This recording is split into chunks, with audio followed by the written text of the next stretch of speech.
BJP युव मोर्चा द्वारा दि जाइथिबा मंतव्य विरोध में गर्जिले सिविल सोसाइटी सदस्य ओडिया भाषार सूत्रधर फकीरमोहन सेनापति को ब्रिटिश सरकार को चाटुका एवं उत्कल गौरव मधुसूदन दास को इंग्रेज सरकार को दलाल मंतव्य को घोर विरोध करने सहित एभली मंतव्य देथिबा व्यक्ति विरुद्ध में दृढ़ कार्यानुष्ठान ग्रहण करने को बालेश्वर जिलार जिलापाल को दाबीपत्र जणाइछंती सिविल सोसाइटी। ए निंदनीय मंतव्य को घोर विरोध करी बालेश्वर सिविल सोसाइटी पक्षर एक विशाल प्रतिवाद सभा करा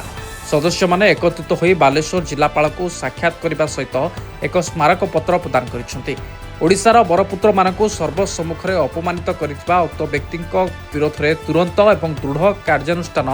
ग्रहण करने को सिविल सोसाइटी दाबी करिसेंती। जदि आगामी दिन में यह उपर उचित पदक्षेप न निया जाए तेबे आगामी दिन में आंदोलन आहुरी व्यापक कराजियो बोली चेतावनी दी जाइछि। ओडिया स्वाभिमान और बरपुत्र सम्मान उपरे आँच आसिले ओडिया जाति केबे हेले बर्दाश्त करिबो नाही। यह पुणी थरे प्रमाणित होइछि बालेश्वर माटी। बीजेपी युव मोर्चा सदस्यों विवादीय बयान विरोध में आज सिविल सोसाइटी जेभली भाबे राजपथ को ओह्लाइछि एवं जिलापाल निकट में कड़ा कार्यानुष्ठान दाबी करिछि ताहा प्रशासन पाई एक बड़ आह्वान। एबे देखिबाकू बाकी रहिला प्रशासन एही घटना रे की प्रकार आईनगत कार्यानुष्ठान ग्रहण करुछि। आज जिलापाल पाखु ये आसलु जे गोटे मेमोरांडम आम दिल्ली सिविल सोसाइटी तरफ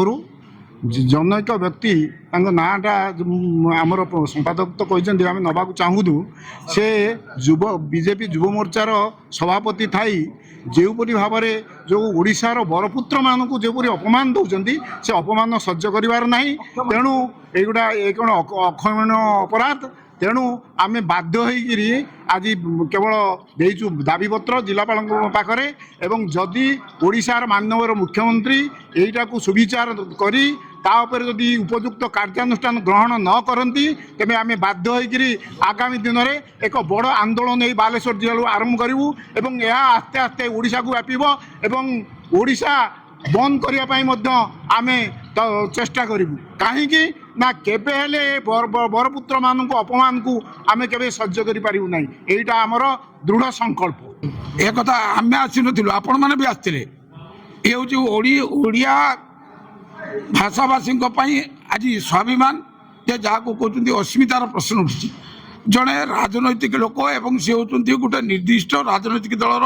युव मोर्चार सभापति ना नवा मोर उचित नुह जे सी कहे जे हूँ फकीर मोहन थे ब्रिटिश मानकर चाटुकार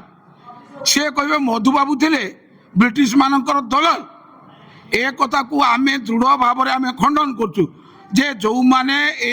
माने ब्रिटिश सरकार को हटेवा स्वाधीनता संग्राम जिते जातीय मुक्ति आंदोलन चलता जो मैंने छह थर माफी मागी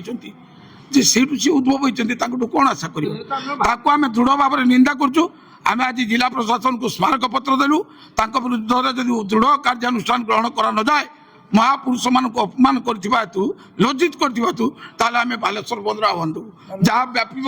जहाँ व्यापीब से सारा ओडिशार बंद आंदोलन हम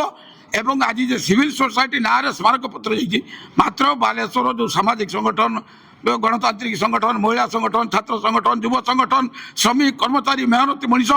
एपरिक अनेक संगठन जे समस्त छात्र युव समस्ते या देह सामिल अच्छा ये आमर मानसिकता को गभीर भाव में आघात कर। Baleshwar Chandan Kumar Panigrahi report of news.